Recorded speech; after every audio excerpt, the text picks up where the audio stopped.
me and God have worked a lot on overcoming, like, who cares what anybody thinks? Yeah, because they're going to think what they think. Mm-hmm. You can't please everyone. I know, sis. Oh, I'm so proud of you. I'm proud of you because you've been able to overcome. And you're reflecting as the goodness of God and the healing power that He did in you. Yeah. Right? And you've taken all the divine.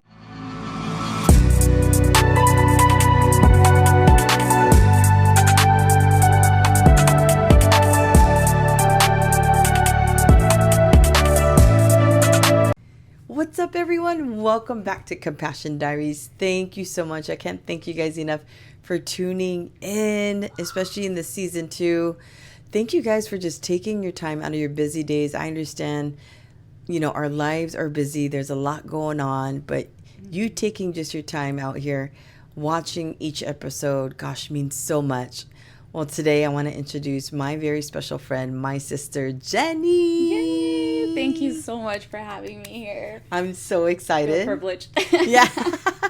How have you been, sis? Been good. I've been good. Been super busy, but I've been great. I know, to get this girl on this episode took months. Yes, it did. Yes, it did. Yes, For good reason. For good reasons. Absolutely. Good reason. And so I haven't seen her. It's been, a few months. Yes, it's been a couple of months. Oh my gosh. Let me tell you guys, she looks amazing. Not that she didn't look amazing before, but when I tell you that she lost weight, her fitness journey has been so inspiring. Thank you. I mean, I tried. It's so hard, but man, I try. It all comes with the prize, right, sis? Oh, yes, it does. Yes. Yes, it does. But it's also very rewarding and very... that sense of accomplishment, yes. And not only that, but when you do it with good intentions, your end goal is not just you want to look good, you just want to see that special number on those scales, right? It's more than that. It's more about mentally, your spiritually, because it goes hand in hand. I believe it goes hand in hand. I like that. Yes. Because in the beginning, and doing my fitness journey, I started in 2023, end of 2023, November 23, 2023. No, you're good. Tongue twisting. Yeah. I was weighing at 216. No, you weren't. Yes, I was. When we first met? Yeah. I was pushing 216. Wow. Yes, I was. And I currently weigh like 141-ish right now.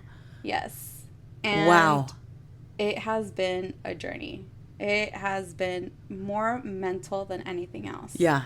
And I feel like just like in this fitness journey or any type of journey that you're taking really it's always going to be mental and spiritual.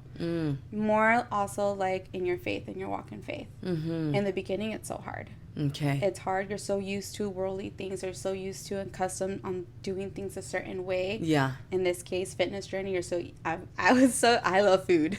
Right. I love food. I love my snacks. Right, for real.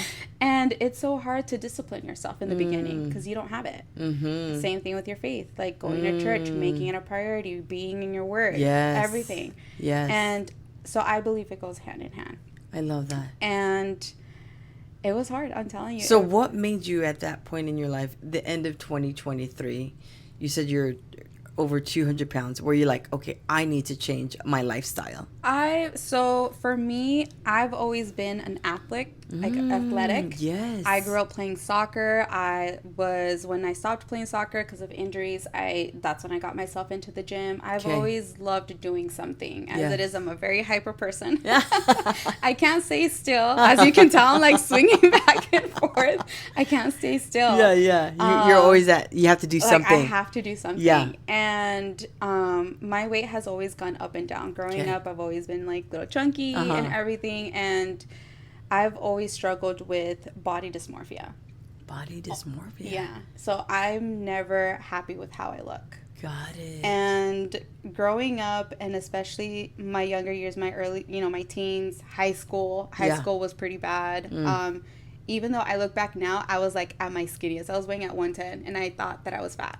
Really? Yeah. And I never really thought body dysmorphia was a real thing until I got a lot older. And I mean, I never took it to the point where I would, throw up, make myself throw up or become anorexic or anything like that. But it was always in the back of my head.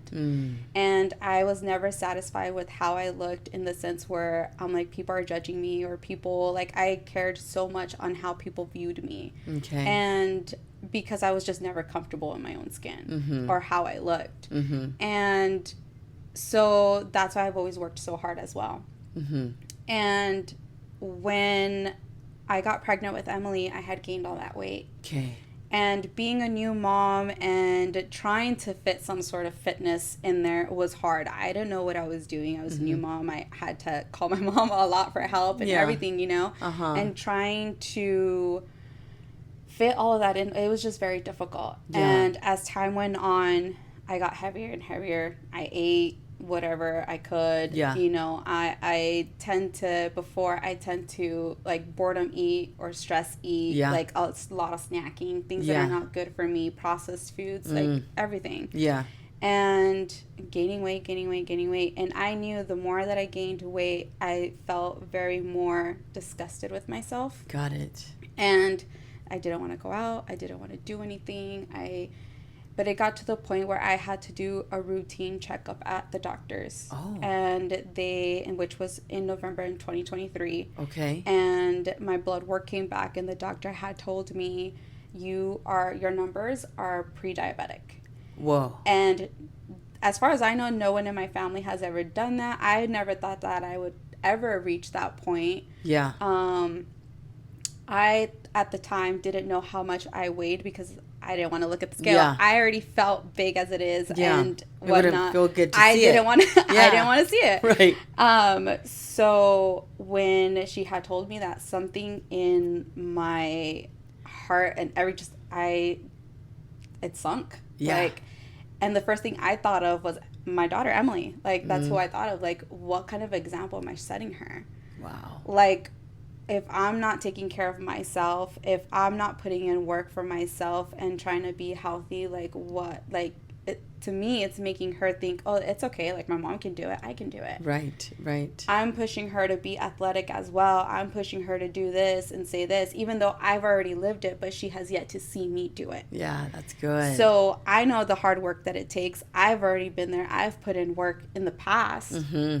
But she's so little that she's seeing what she sees now. Yeah.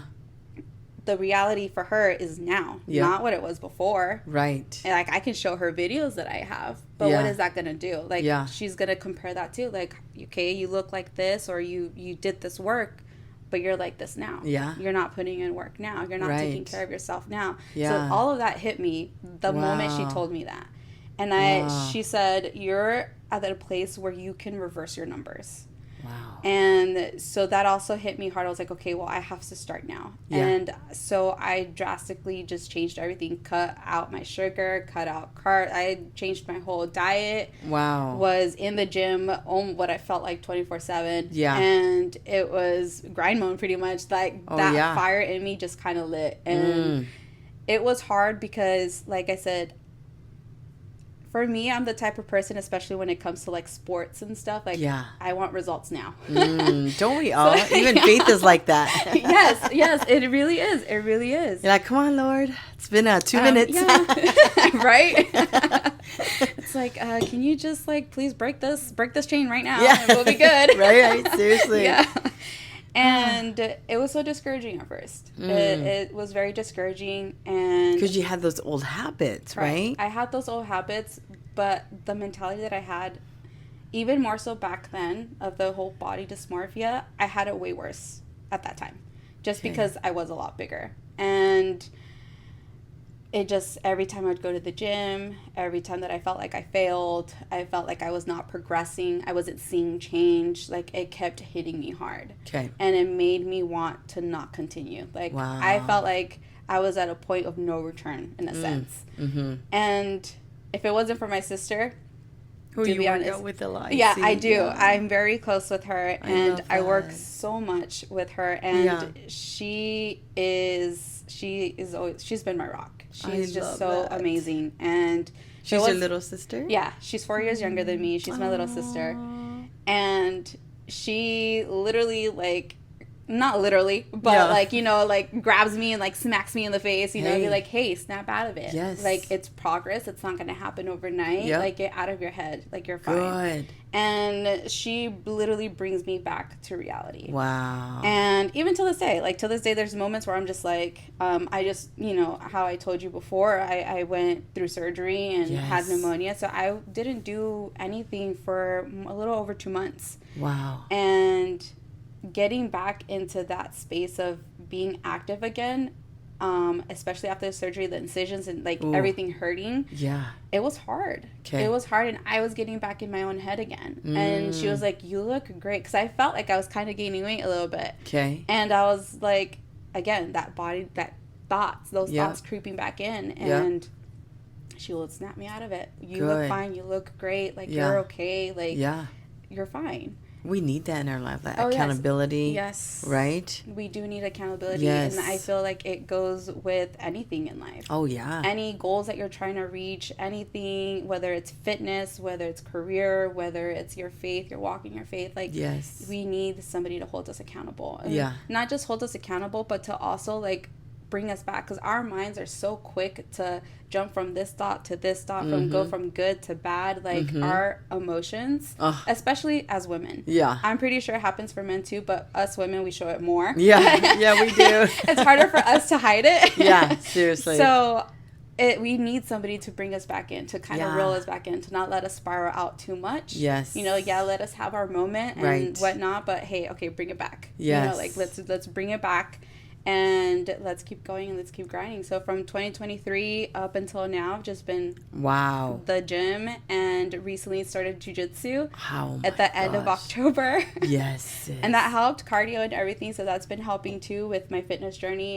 And jiu-jitsu has also helped me mentally, because you get in positions that you cannot escape. People are smashing you. People are like trying to choke you, trying to like submit you. And it takes a lot of patience. Wow. And learning how to breathe. Okay. And it's a whole, like I said, I grew up playing soccer my whole life. Yeah. So I know like breathing. I know like how to control things, mentality. This takes it to a whole new level. Wow. A whole new level. Because soccer's no joke. Yeah, the stamina of soccer players, I'm like, whoa. I thought basketball was a thing, but I'm like, no, soccer's like nonstop running for the most part. Nonstop running for the most part. Yeah. Yes. It's a lot. A lot of leg work. Yes. It's a lot that you have to do. The conditioning, strengthening your heart, because it is pumping so fast, learning how to control your breathing, because if you don't, you're going to pass out. Oh my gosh, yeah. But jiu-jitsu is so humbling, because of the fact that if this was a real situation, real case, like, what would you do? Yeah. You can't panic, because if you panic, you're going to make situations worse. You're going to make, if somebody grabs you, if somebody is holding your neck, if you start squirming around, it's going to tighten. Yeah, I see it more, and I've told my sister when we have like conversations, certain situations, it's kind of like a snake. If a snake wraps around something and it starts to, whatever it's grabbing, it tighter. Tightens. You're right. Ooh, it tightens. Yeah. So you have to learn to be very patient, even if it's in a really bad situation that you're in. Like, I have rolled with guys, and obviously the guys are a lot stronger than me. They're gonna for sure beat me up. But in the sense of where, like, when the guy is like on top of me and smashing me. Yeah. In the beginning, I would kind of panic, because all that pressure on me, it's like, it's kind of scary. Yeah. But I've learned that if you stay calm and you breathe, it's like anything in life. That bad situation that you're in is not going to be forever. Wow, that's so good. It's only temporary. It's for a split second. In other cases, like in our lives, it's only for a season. You just have to wait it out. Be patient. Calm yourself down. Don't think crazy, don't make rational decisions, like crazy, choices. Right. And really think about what's the next step. Yeah. How can I move forward? How can I advance? How can I escape the situation? Wow, sis. And it's been a journey. This whole fitness has been, I do want to say though, I do want to say. Yes, tell us. That when you're in your fitness journey, be careful, because I learned, and and I've been talking with friends who are like in the medical field and everything, and I recently got the surgery that we were talking about. I got my gallbladder removed. Okay. I didn't know it was because I was losing weight too fast. Oh. I didn't know there was a thing where it was really bad for you to lose weight too fast. I mean, I changed my diet drastically. Yeah. I changed the amount I would eat because I would just overstuff myself. Yeah. To the point where I'm like, I can't. Like, I was like up here. Like, really? I couldn't fit any more food in my stomach, which is really bad for you. Yeah, yeah. So now I was eating the amounts that I was supposed to eat, way smaller amounts and more frequently, and doing that and going to the gym basically 24/7. Because when I go to the gym, I'm there for like minimum 2 hours. Oh, that's good. I'm there for minimum 2 hours, try to hit everything that I want, my goal for that day. Yeah. And then now doing jiu-jitsu, like it's more work on top of that. Wow. So I was losing weight really quick. Drastically to the point where my gallbladder at that moment my body was not catching up to what was going on. Wow. So I found out that I had gallstones, and so now the food that I was eating, like the spiciness or stuff that I would eat normally or any type of sauce specifically, or even if I decided to have a cheat day, like have a pizza or something, anything with grease, like it would act up really bad and it would hurt. That pain is no joke. Really? And I don't wish that on anybody. It's not fun. It's not a fun feeling. And worse than contractions? Oh yeah. Really? I'd rather go through birth than have this pain. Oh, that's how bad it was? That's how bad it was. Ooh. I would be in the middle of the night when my episodes what happened. I would wake up in the middle of the night and I would hold my stomach and just roll. It was so painful. Oh my gosh. It's a pain that I cannot describe. Yeah. And it just sucked. It sucked. Oh my goodness. And not till it was later on, because I didn't know why. Yeah. I thought doing the research, because I started getting, once I found out I had gallstones and it was my gallbladder and I had to get it removed. I did a little bit of research on it because I didn't know what the gallbladder did or any of that stuff. Yeah. And so the stones, I found out that they form within like 3 to 5 years. So I thought it was, because in the beginning I thought, oh, this just happened now. Like something activated. No, that the stones just magically appeared. Yeah. That's what I thought. Right. But going into it, diving into it, it said, no, it takes years to form. And so I started thinking, oh, so maybe I've had these stones for a while.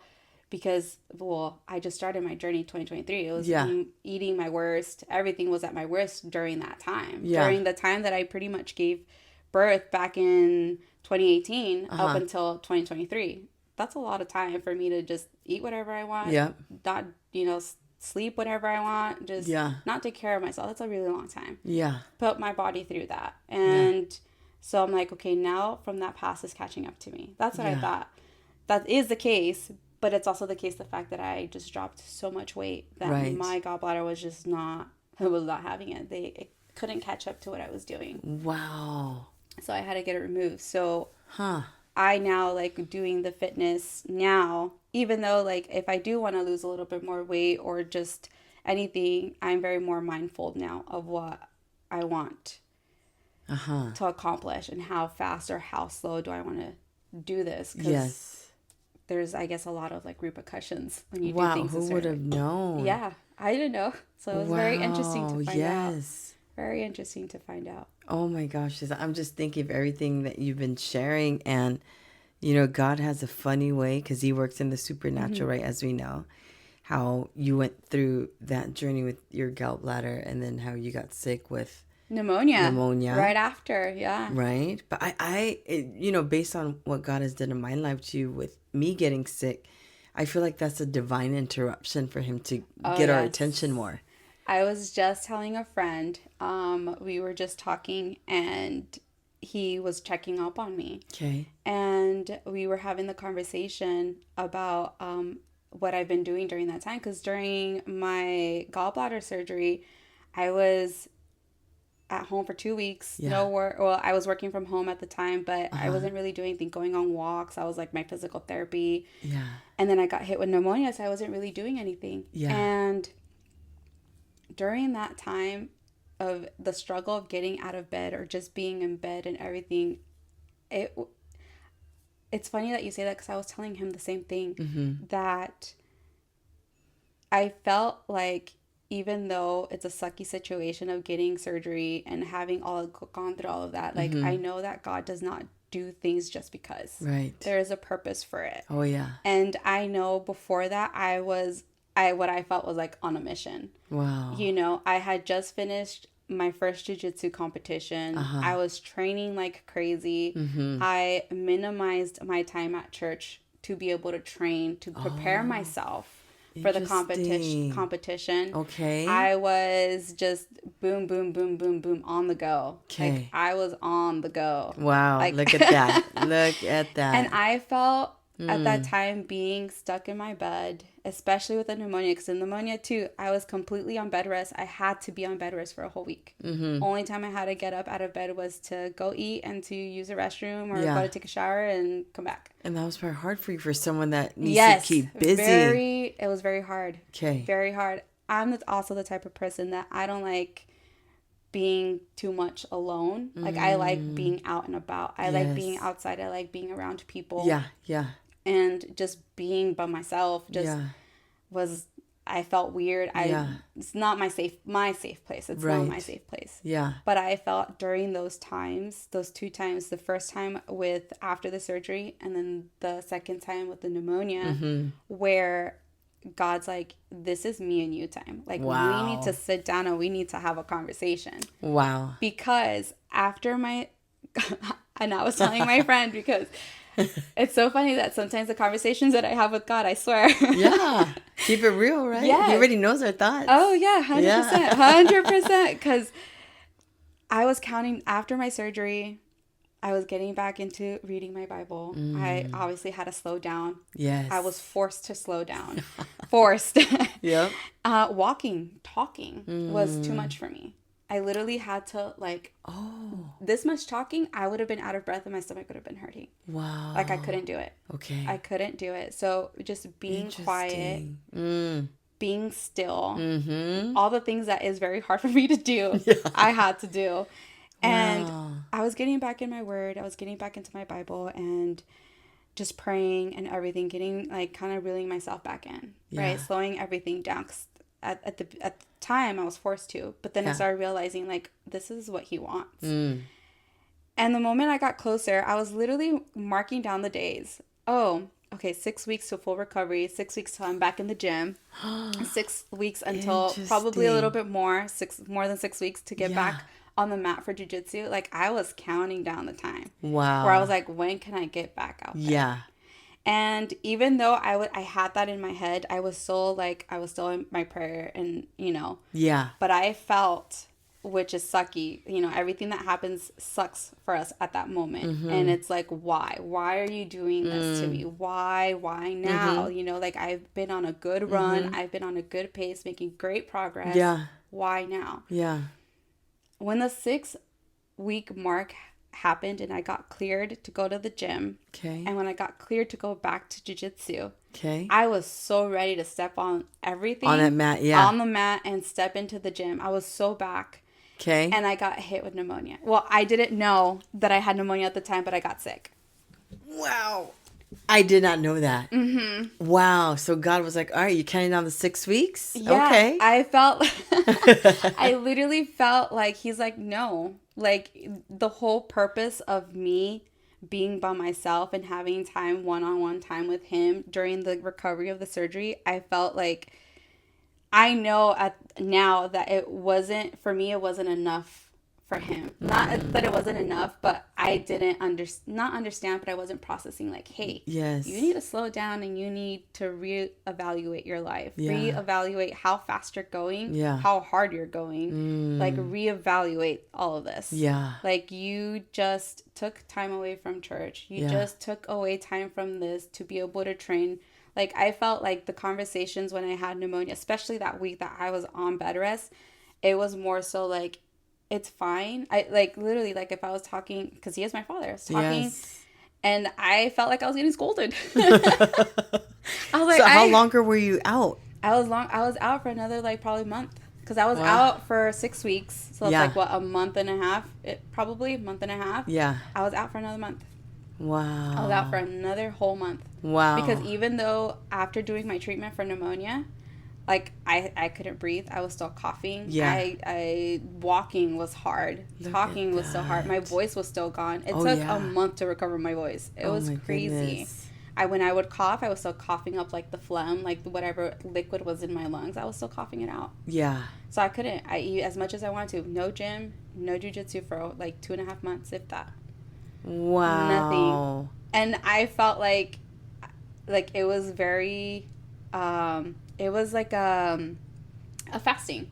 Yeah. But it was a fasting of working out. Right. A fasting. Because, working out became your idol. Yeah. Right? It was. It was becoming my idol. I was getting obsessed with the results. Yes. I was getting obsessed with how I was looking because I'm so much in my head sometimes. Like, the whole body dysmorphia thing. Like, I feel like I need to get better. I need to look better. I need to feel like I feel better. Yeah. Even though I am getting compliments from people or telling me, it wasn't enough.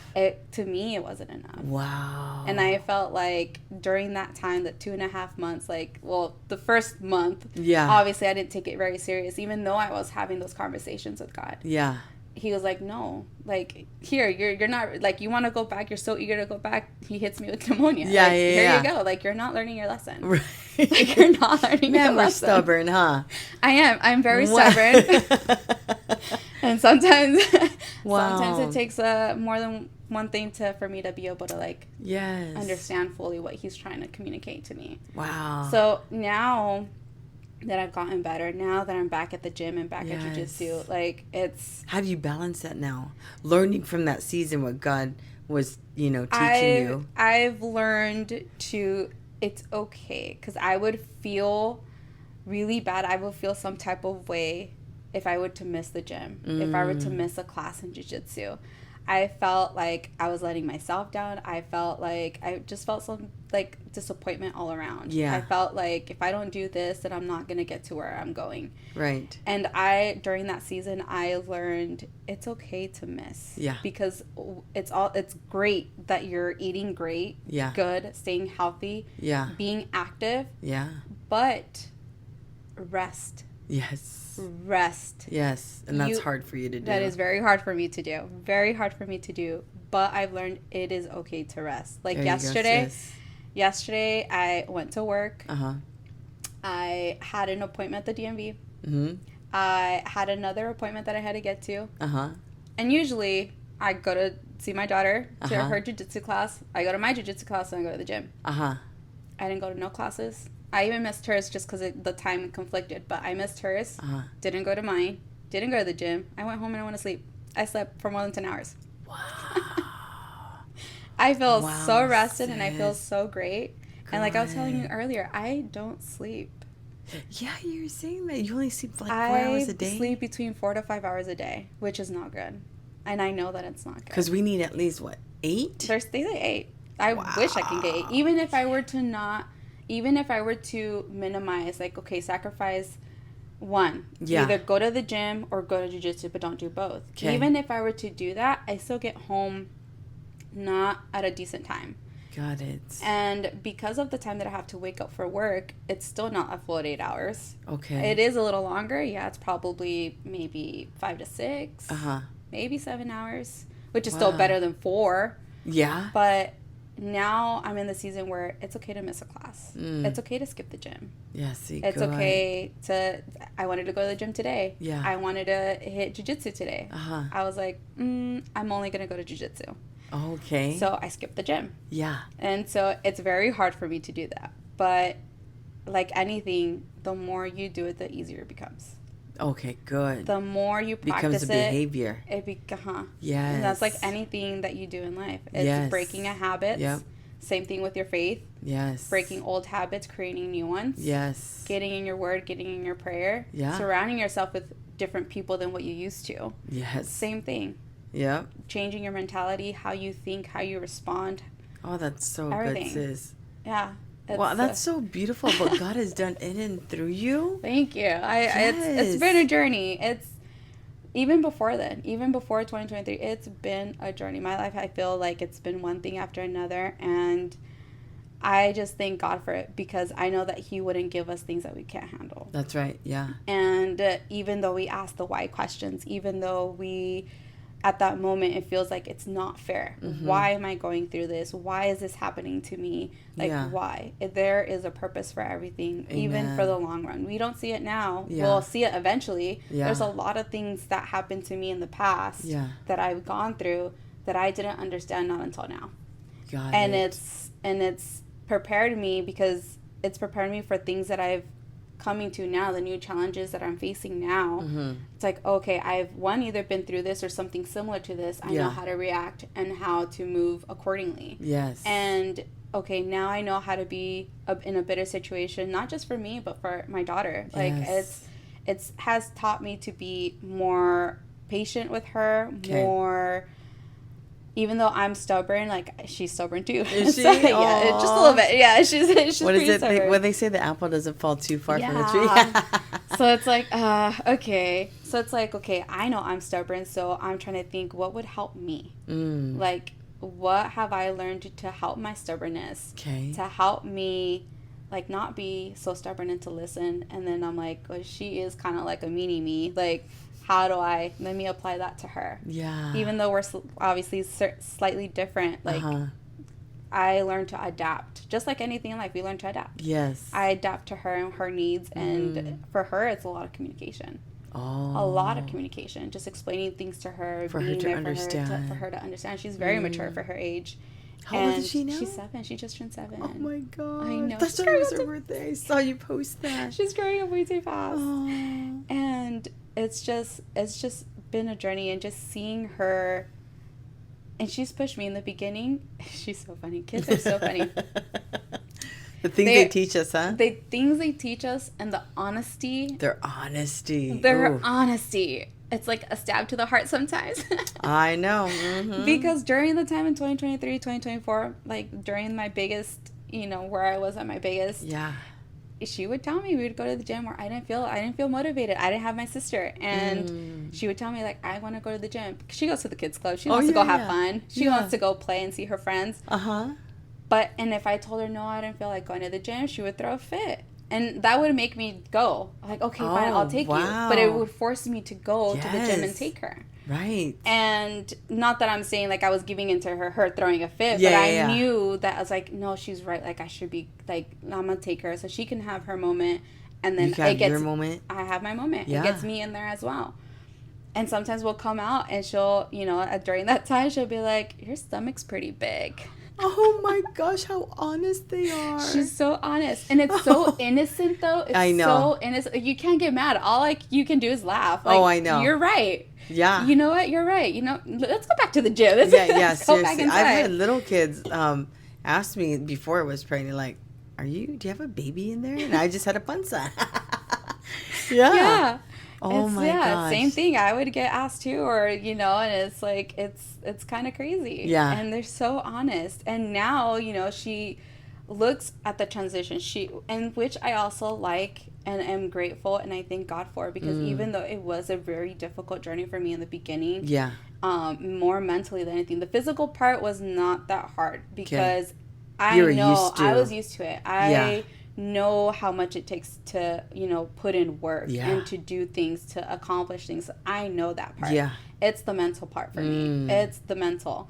And so I thank God that she was able to see me during that stage of, like, hey, we don't give up in life. Yes. Like, we need to put in work. You want something, we're going to put in work. We don't give up. As much as we want to, and as much as we feel like we have to, right, we're not going to. Yeah. Like, there's other ways. There's other methods. There's one way to achieve it. We're not going to achieve it overnight. Yeah. It's a marathon, not a sprint. Yep, there you go. And that's what I have to constantly tell myself. The things that I would tell her, the conversations that I have with her, it's like, as I'm speaking that to her, like, out loud, I'm like, why don't I believe this? Yeah. Like, I would tell her, because I know it's true. Yeah. Like, it's honestly the truth. Yeah. But why can't I feel that, like, in me? Like, why can't it process in my head? Right. And that's the thing that I go to with God majority of the time. Like, help me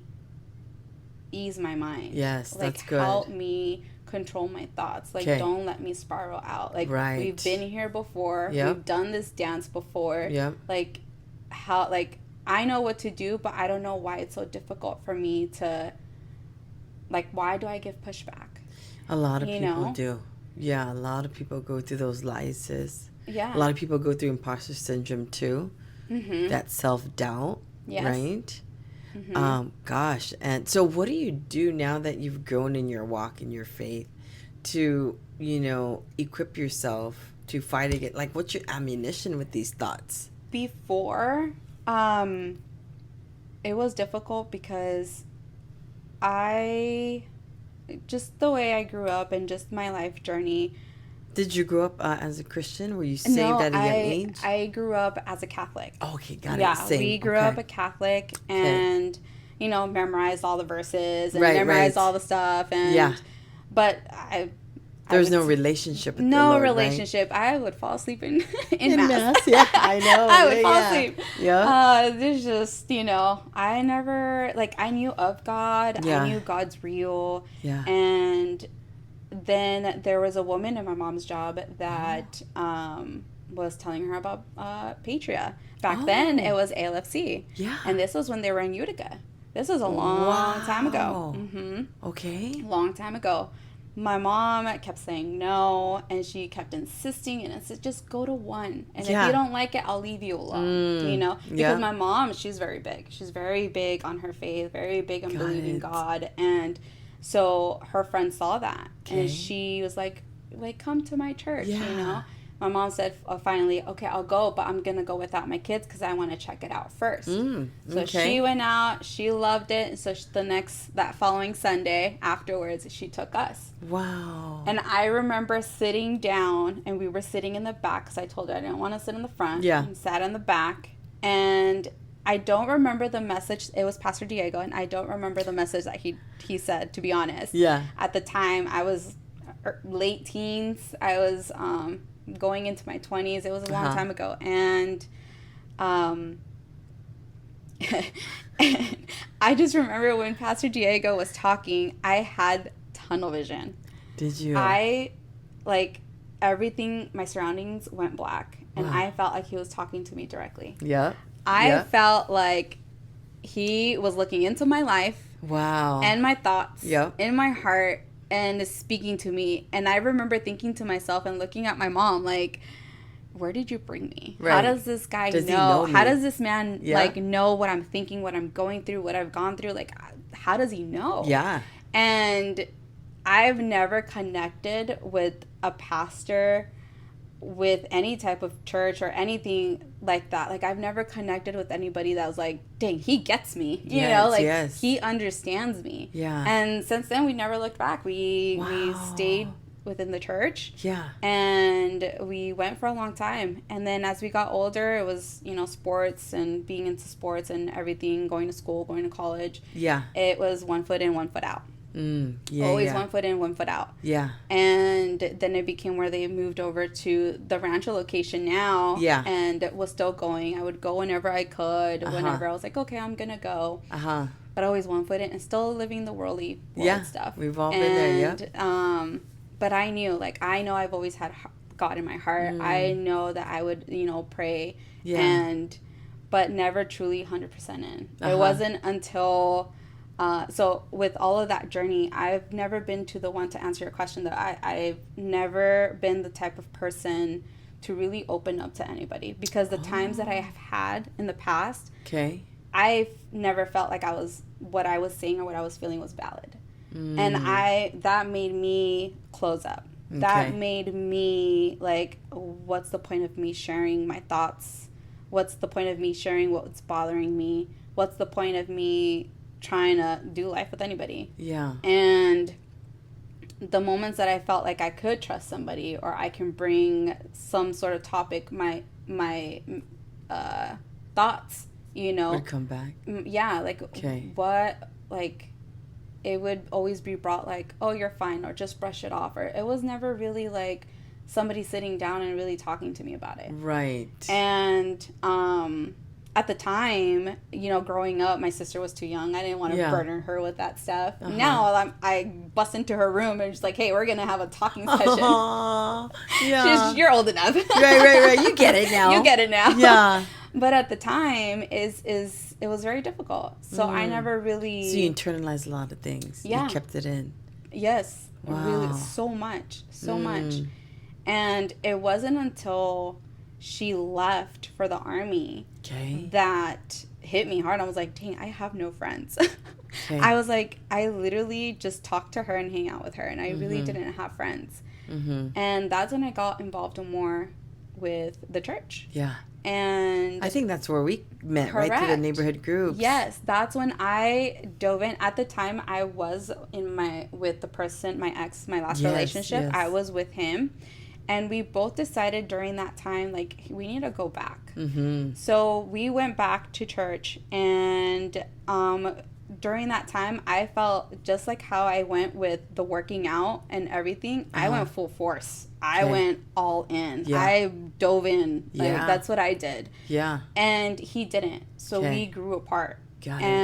And the relationship ended, and that's when a little bit before that, I entered the neighborhood group. Yes. And that's where I met you and Gladys and everybody. And that was the first time where I was just like, I need to learn how to open up, a Bible, because I never really opened up a Bible. Yeah.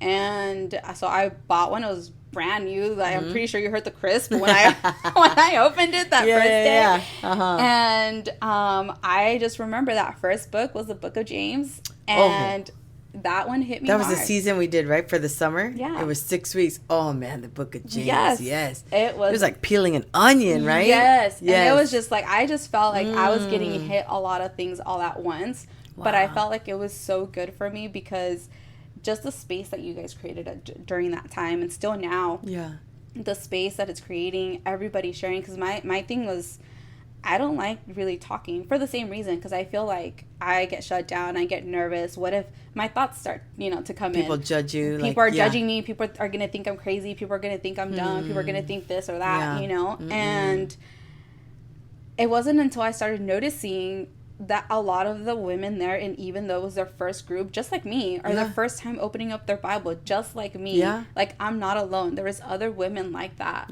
just like how I was, coming in a different, even their season was different or anything, but it was the same thing. Yeah. They were new. It was their first neighborhood group, first time opening up a Bible, first time sharing amongst other women. Yeah. And it was okay. Like, I felt safe. I felt good. I did feel God, like, you need to share. Like, you need to open up. Like, these are your people. Yes. And so that's when I started opening up, started talking, started creating new friendships, creating my circle, without my sister. And man, I thank God. Yeah. He allowed your sister to go to move you in to where he knew you were. Wow.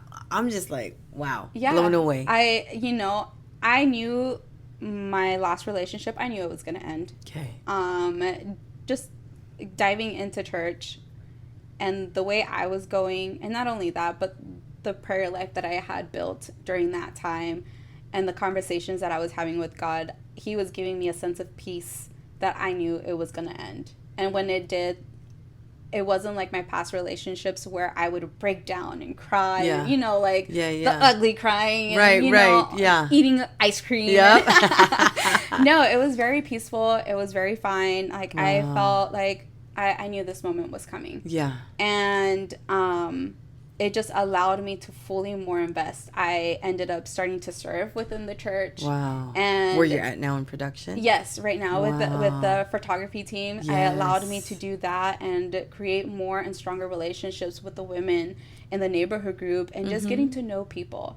So I started building my community within the church and finding the right people. Wow. And I felt safe enough to open up to others. Yeah. And it wasn't how it was before, where I would open up, and people would dismiss me. It was, they would listen, they would talk, they would pray over me. And I was like, oh, I've never had this before. This is amazing. Yeah. And there was a time, too, during that beginning where I just felt so lost that I even did a little bit of counseling.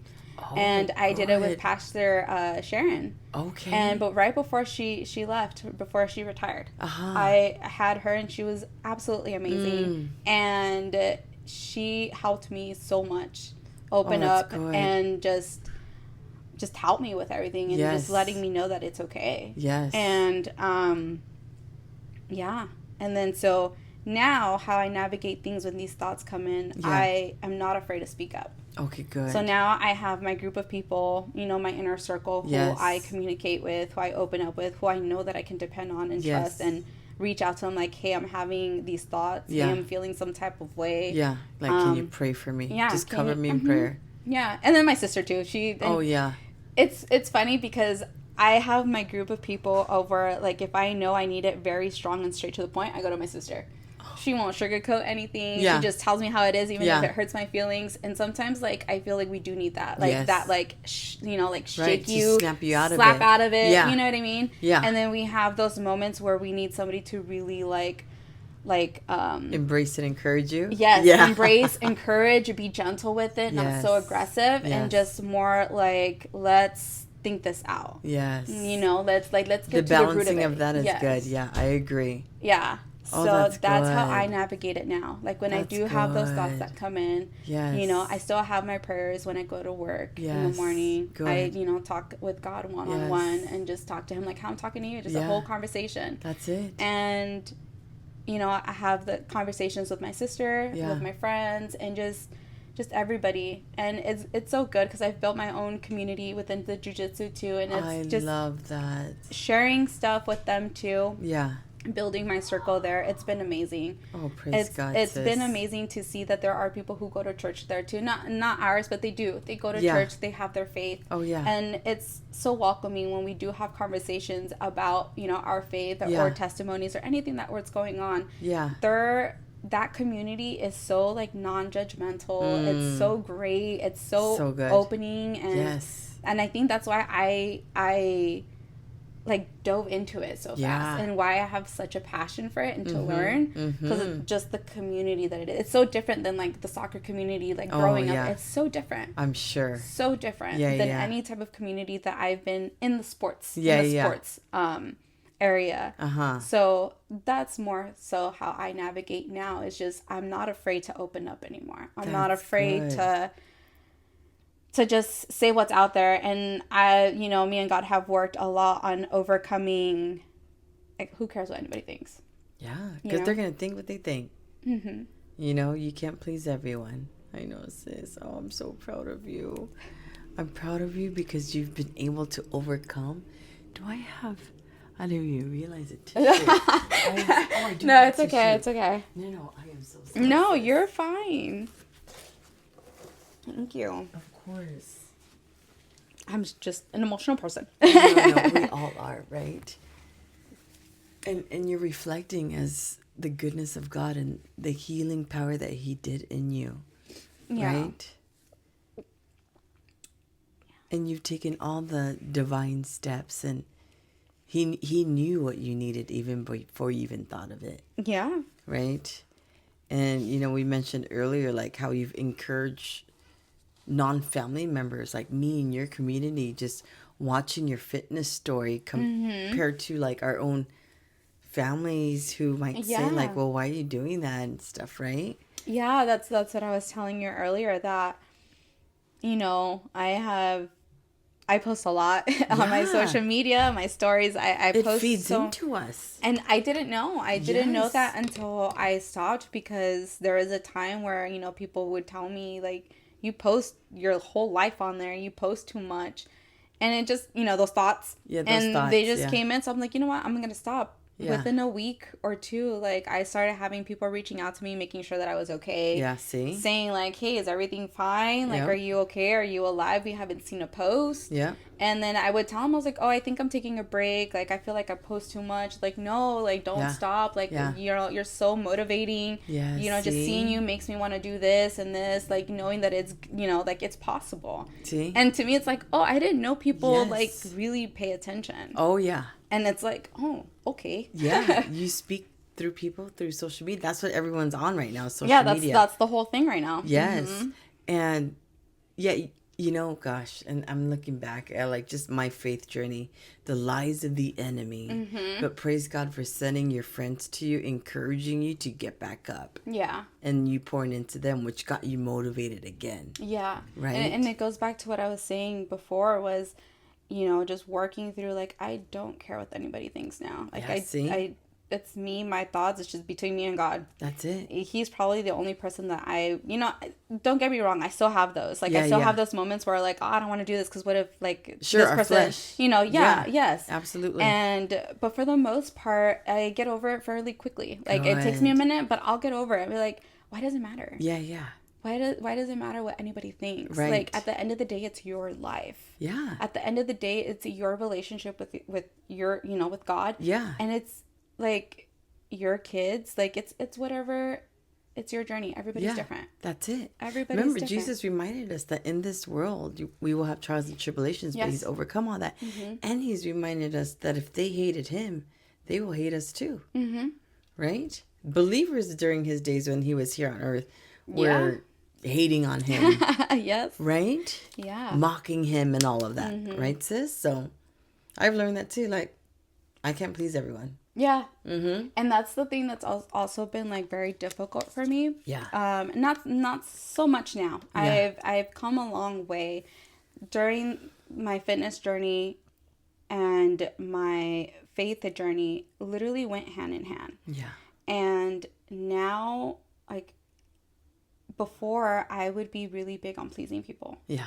And Same. I would be making sure that they're okay, that their needs were met, that this and that. Before your own. Before my own. Yeah. And now it's like the moment I started doing things for me and taking care of me and pouring into myself, what I do to others, doing it to myself. Yeah. It's like in the beginning, it'd be like, oh, you're selfish or you're doing this or, that you're doing too much. Like, you don't care about anybody else. I was like, if only you knew what I did to others. Yeah. Like, what I'm doing for me is nothing compared to what I would do for others. Right. And now I know it's like how you said, I can't please everybody. Yeah. Like, I can't win everybody over. Right. Like, I know I'm not everybody's cup of tea. Yeah, I'm not either, Like, I know I'm not. And that's okay. Yeah, and that is okay. Yeah. It is okay. Yeah, we pray for those who don't love us. Yeah, right, yes. And if you don't love her, you're missing out. You're so nice. Oh my gosh, just look at the time. Where does the time go? Yes. Where does the time go? Oh yes. My gosh. Oh my gosh. So hold on, before we end, I wanted you to play the game. Oh, yes. Let me just put this aside. Yes, take your time, sis. And then go ahead and choose. Oh, sorry, if you want to open that. How do I?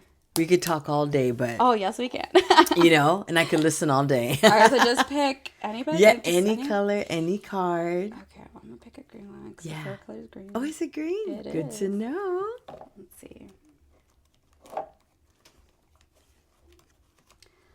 Okay, so it says, what do you think are the consequences of Christians not practicing what they preach? Oh, that's a good one. Look at that. What are the consequences? What do you think are the consequences of Christians not practicing what they preach?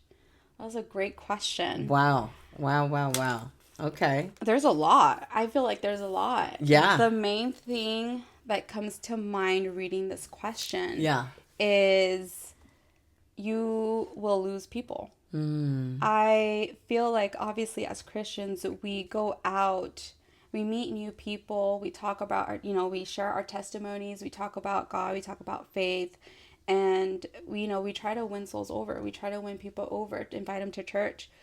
But if they see that you're not practicing what you're preaching, they're going to be calling you a liar. This is fake, a hypocrite. Like, why are you trying to have me do this when you don't do it yourself? That's so good. And so good. It's like it's the whole thing with what I told you in the beginning. Yeah.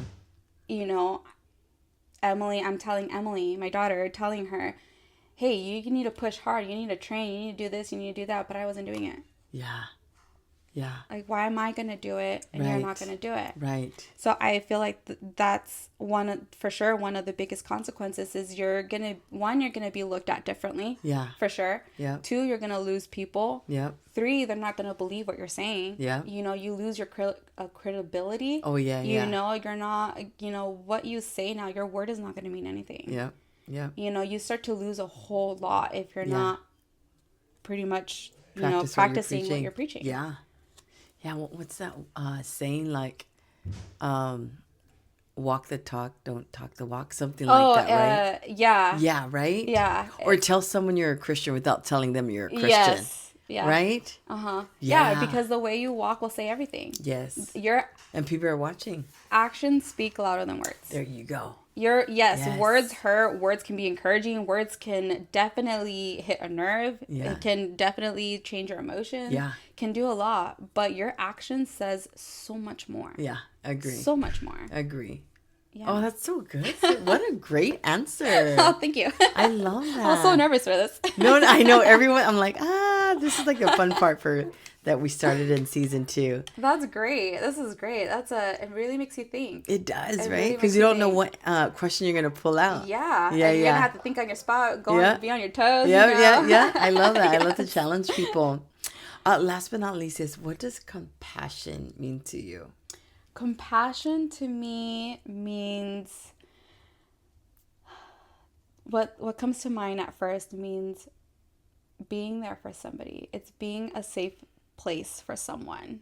I feel like compassion is someone is going through their worst, or someone is going through a hard time, or in a moment or a season, or whatever the case may be. Yeah. I feel like compassion is you being there for someone. Even if you're not talking. We can sit here, but the fact that you're sitting here, you're showing compassion to that person. Yeah. You know, compassion can be seen and proven, or, in action in many, many different ways. You're right. Many different ways. Just being your presence. Just your presence, yes. A conversation on the phone, yes. Anything. Yeah. I feel like compassion is something that it's a feeling that you can't really describe. It's a warmth. It's I love that. It's just an amazing feeling. Like that's probably the best that I can. Like indescribable. Yeah, I get it that. really yes. is. It really is. I think that's what compassion is to me, because I have given it. Yeah. And I have received it. And both ways feel amazing. Yes, agree. Very amazing. Yeah. Oh, I love that, sis. Good job. You. Absolutely.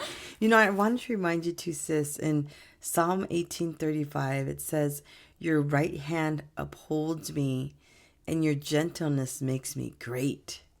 So all that I've been able to witness with you in this past hour, and to see the faithfulness in God through you, is just so inspiring. Oh, thank you. Yes. And just remember on hard days that God upholds you. Oh, yes. And that his gentleness makes you great. Oh, yes. And in that season of when that divine interruption of when you did get sick, it was just his way. Oh, yeah. His way just to get your attention, to equip you for bigger things coming.